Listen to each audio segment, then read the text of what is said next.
Assalamualaikum guys. Update sikit kerja hari ni. Kami dekat bengkel MC. Saya datang sebiji Myvi lagi best 1.5. Myvi ni dah pakai 13 tahun owner cakap. Tiba-tiba hari ni aircon tak sejuk. So owner cakap, bang tolong settlekan masalah kereta saya. Macam baru nak sejuk dah. So bila aku check, rupanya kompresor yang lama dah kong.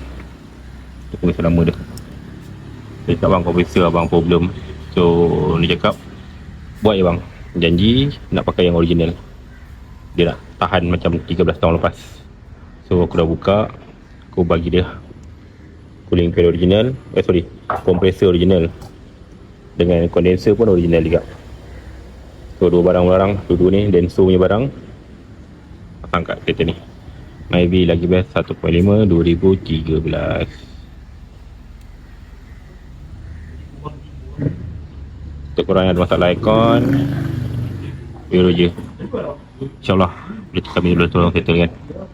Toyota, Pro 2, Proton, Honda boleh, insyaAllah. Suzuki pun boleh. Nak leaking, nak buat servis, nak flashy, semua boleh. Kalau auto dari Malaysia. Nombor dah ada kan? Tu je. Assalamualaikum.